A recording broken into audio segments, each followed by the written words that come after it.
Voici 6 forces qu'il va falloir connaître en terminale S. Alors la première, c'est la force de gravitation.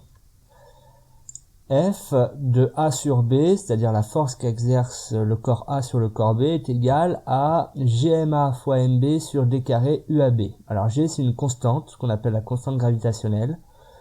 MA et MB, ce sont les masses des deux corps A et B en interaction, en kilogrammes. Et D, la distance qui les sépare en mètres. UBA, c'est le vecteur unitaire qu'on va voir sur le schéma. Alors, sa direction est toujours celle de la droite AB. Son sens, lui, c'est toujours attractif. La force gravitationnelle, il faut le savoir, est toujours attractive. Deux corps ne peuvent pas se repousser par gravitation. Donc la force qu'exerce A sur B est une force qui est forcément orientée de B vers A. Si je parle de F de B sur A, eh bien ce sera l'inverse, appliqué au corps A. Enfin, sa valeur, ce sera la norme du vecteur, autrement dit F de A sur B est égal à G fois MA fois MB sur D carré. Ensuite, il y a le poids. P est égal à M fois G. Donc P le poids, M la masse du corps qu'on étudie en kilogrammes, et G c'est le champ de pesanteur de l'astre sur lequel on fait l'étude. Généralement c'est la Terre.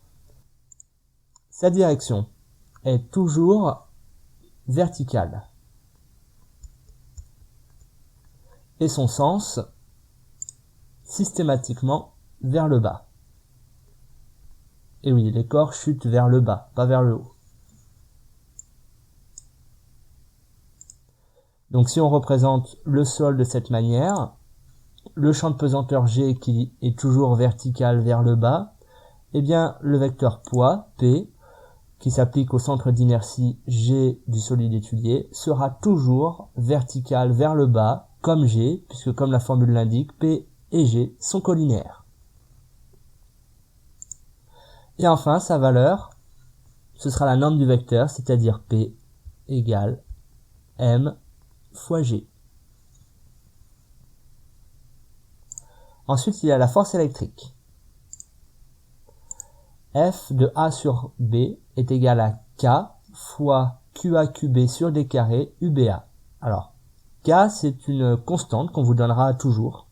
QA et QB, ce sont les charges électriques des particules chargées A et B. Cette charge s'exprime en coulomb. Et D, la distance qui les sépare en mètres. Et UBA, c'est le vecteur unitaire qu'on va voir sur le schéma. Sa direction, c'est la droite AB qui sépare les charges A et B. Son sens, cette force sera attractive si les charges sont de signe opposé, autrement dit si QA, QB est négatif, QA fois QB négatif, ou répulsive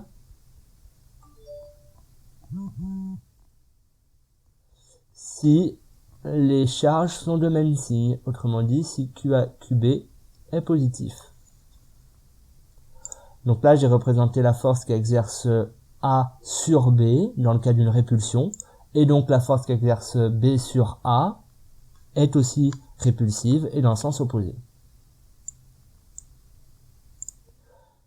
Donc ici, QAQB est positif. La valeur, eh bien c'est la norme du vecteur, autrement dit F de A sur B est égal à K QA fois QB en coulomb sur D carré. Il se peut que la particule chargée que l'on étudie soit située dans un champ électrique grand E. Dans ce cas, F est égal à Q fois grand E. E étant le champ électrique qui s'exprime en volts par mètre. Ensuite, il y a la réaction du support qui se note R et telle que R est égal à R normal Rn plus R tangentiel, Rt. Alors, Rn, comme je viens de le dire, c'est ce qu'on appelle la réaction normale. Normale qui signifie perpendiculaire au sol.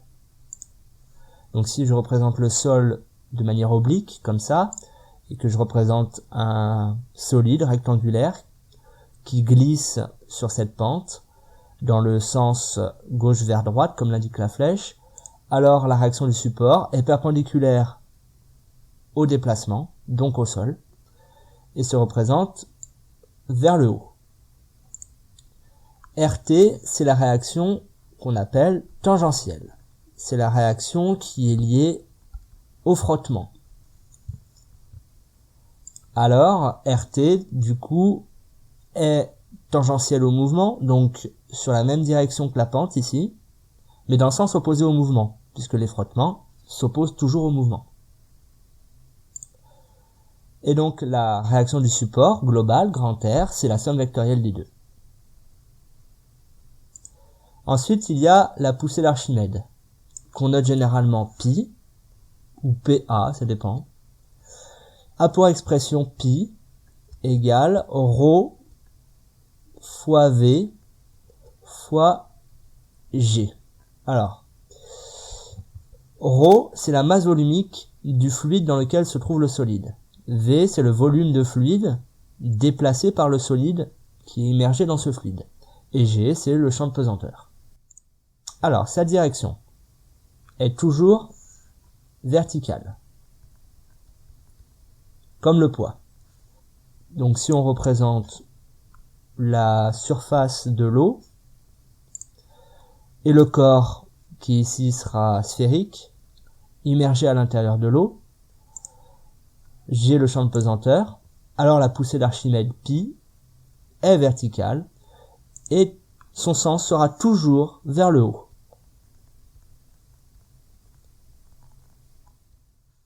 Sa valeur, pi, c'est la norme du vecteur, autrement dit P, pi égale ρ, V, G. Alors attention aux unités. ρ, dans le système international, s'exprime en kilogrammes par mètre cube. Dans ce cas, forcément, le volume doit s'exprimer en mètres cubes. La dernière fois, ce qu'il faut connaître, c'est la tension d'un fil, qu'on note grand T. Sa direction, c'est toujours celle du fil.